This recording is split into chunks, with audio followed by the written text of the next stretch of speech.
Charlie and the Chocolate Factory, Chapter 20, The Great Gum Machine. Mr. Wonka led the party over to a gigantic machine that stood in the very center of the inventing room. It was a mountain of gleaming metal that towered high above the children and their parents. Out of the very top of it there sprouted hundreds and hundreds of thin glass tubes, and the glass tubes all curled downwards and came together in a bunch and hung suspended over an enormous round tub as big as a bath. "Here we go," cried Mr. Wonka, and he pressed 3 different buttons on the side of the machine. A second later, a mighty rumbling sound came from inside it, and the whole machine began to shake most frighteningly, and steam began hissing out of it all over. And then suddenly the watchers noticed that runny stuff was pouring down the insides of all the hundreds of little glass tubes and squirting out into the great tub below.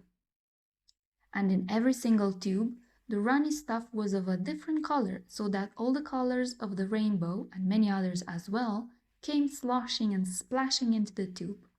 It was a lovely sight, and when the tub was nearly full, Mr. Wonka pressed another button, and immediately the runny stuff disappeared, and the whizzing, whirring noise took its place. And then a giant whizzer started whizzing round inside the enormous tub, mixing up all the different colored liquids like an ice cream soda. Gradually, the mixture began to froth. It became frothier and frothier, and it turned from blue to white to green to brown to yellow, then back to blue again. "Watch," said Mr. Wonka. Click went the machine, and the whizzer stopped whizzing, and now there came a sort of sucking noise, and very quickly all the blue frothy mixture in the huge basin was sucked back into the stomach of the machine. There was a moment of silence. Then a few queer rumblings were heard. Then silence again.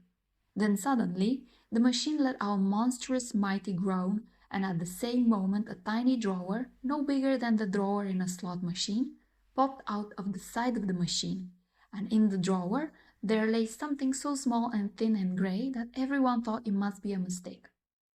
The thing looked like a little strip of grey cardboard. The children and their parents stared at the little grey strip lying in the drawer. "You mean that's all?" said Mike TV, disgusted. "That's all," answered Mr. Wonka, gazing proudly at the result. "Don't you know what it is?" There was a pause. Then suddenly Violet Beauregard, the silly gum-chewing girl, let out a yell of excitement.